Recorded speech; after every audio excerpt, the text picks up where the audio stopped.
communiste, républicain, citoyen et écologiste Kanaki. Merci, Monsieur le Président. Chers collègues, Monsieur le ministre des Transports, tous les ans, nous battons le record de l'année la plus chaude jamais observée. Réduire les émissions du secteur des transports devrait être votre priorité. Comme d'autres avant lui, votre gouvernement s'entête pourtant à liquider Fret SNCF, pliant sans combattre devant la décision de la Commission européenne. Dans ces conditions, comment tiendrez-vous votre engagement de doubler la part du fret ferroviaire d'ici 2030 ? Depuis l'ouverture à la concurrence en 2006, Fret SNCF a été affaibli par plusieurs plans de restructuration. 10 000 emplois ont été supprimés ces 15 dernières années. L'entreprise publique est maintenant menacée par un plan de discontinuité suite aux 5 milliards de soutien financier de l'État français condamné par l'Union européenne. Fret SNCF, démantelé en 2 sociétés, va devoir abandonner 23 lignes de trains dédiées et ne pourra pas candidater pendant 10 ans sur des sillons extrêmement rentables. L'entreprise se séparera des locomotives et d'actifs immobiliers. 500 postes seront supprimés. Rien d'étonnant que des préavis de grève soient déposés. Pourquoi accepter de telles sanctions ? Ce plan de discontinuité est un non-sens écologique et économique dans un pays qui souhaite se réindustrialiser. Vous cassez un outil qui représente près de 60% des marchandises transportées par train en France, alors que la concurrence a échoué partout en Europe. Monsieur le ministre, allez-vous avoir le courage de vos ambitions et défendre notre opérateur public de fret contre le dogme de la concurrence libre et non faussée imposé par Bruxelles ? Merci mon cher collègue. Pour vous répondre, la parole est à monsieur François Durovray, ministre délégué chargé des Transports. Oui, Monsieur le Président, Mesdames et Messieurs les sénateurs, Monsieur le sénateur Barros, d'abord je voudrais vous remercier de l'opportunité que vous me donnez de parler de cet enjeu fondamental du fret et du fret SNCF, qui est un des dossiers que j'ai eu à traiter lorsque j'ai été nommé au gouvernement. Et je voudrais profiter de votre question pour tordre le cou à un certain nombre d'informations qui me semblent erronées sur le sujet.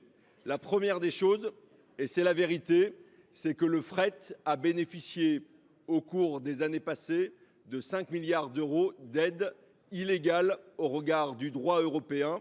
Et ce n'est malheureusement pas le changement de ministre des Transports à Paris comme le changement de commissaire européen à Bruxelles qui peut changer cette réalité juridique.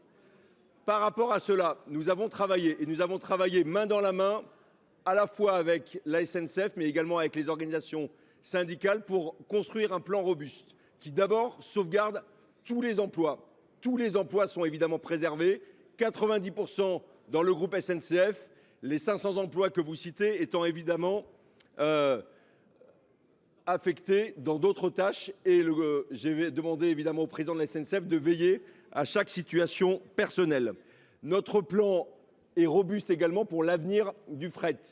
Heureusement, nous arrivons dans une phase où la demande des entreprises va croissante parce qu'elles ont bien conscience qu'il y a un enjeu de décarbonation de la mobilité. Et vous savez parfaitement que les flux qui sont cédés à la concurrence, ils sont 24 et non pas 23, sont tous repris par des entreprises ferroviaires, ce qui signifie qu'aucun flux ne va sur des liaisons routières. Enfin, je voudrais vous signaler l'engagement financier du gouvernement, 370 millions d'euros pour le fret ferroviaire, une augmentation pour le wagon isolé à hauteur de 100 millions d'euros. Le Premier ministre a demandé dans le budget 2025 d'accroître l'effort du gouvernement à hauteur de 30 millions d'euros et 4 milliards d'euros qui seront consacrés pour le fret dans les années qui viennent et l'investissement sur le ferroviaire. Vous voyez que l'ambition du gouvernement reste intacte et le doublement de la part du fret ferroviaire pour la part modale de transport de marchandises reste évidemment l'objectif. Je vous remercie.